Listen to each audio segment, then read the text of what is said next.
Vovo nang panchelang vang ji pini Thek long chot lang nang raje asumbi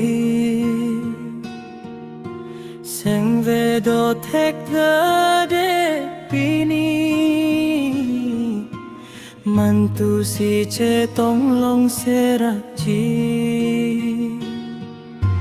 Vang ji vikti ba tum pen si che tong cheng ji nang pam pi ni ne dung vang lo te ko son ching ki ji Tho ve pen ta mek so jang phet the nang phan lok si ja di pang thang le sarti ko son tan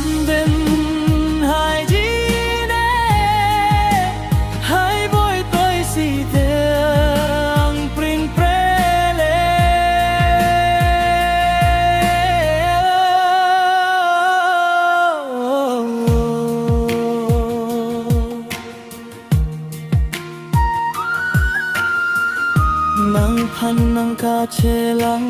vang ji Pini ne seng ve ka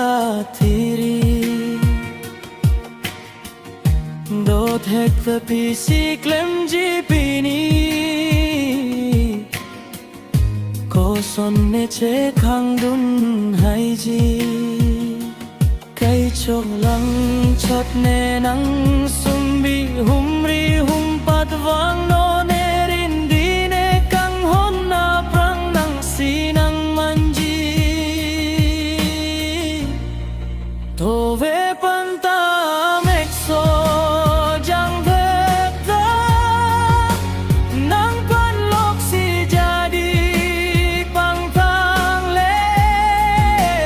sarti ko son pang den hai ji ne hai voi toi si de ang prim pre le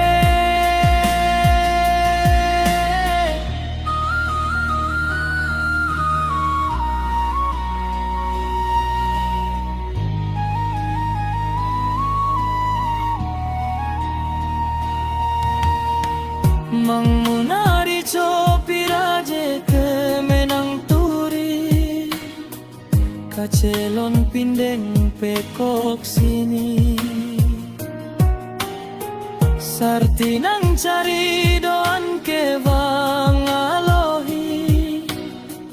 Keng kam che jor chojak do kopini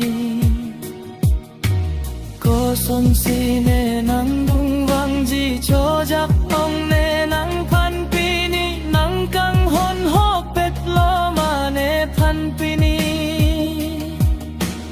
Nang le hok pet te deng po lam thai si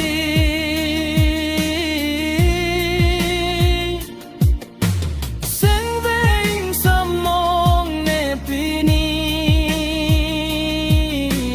Nang kang hon ne seng ve ing sam jin Jok ta che rai long le nang phan Pini pen nang kang hon ne ari Larun ne ne ing tin ne pini thir tang lo ne kang hon bat bom si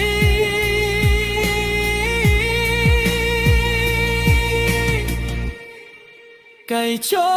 lang cho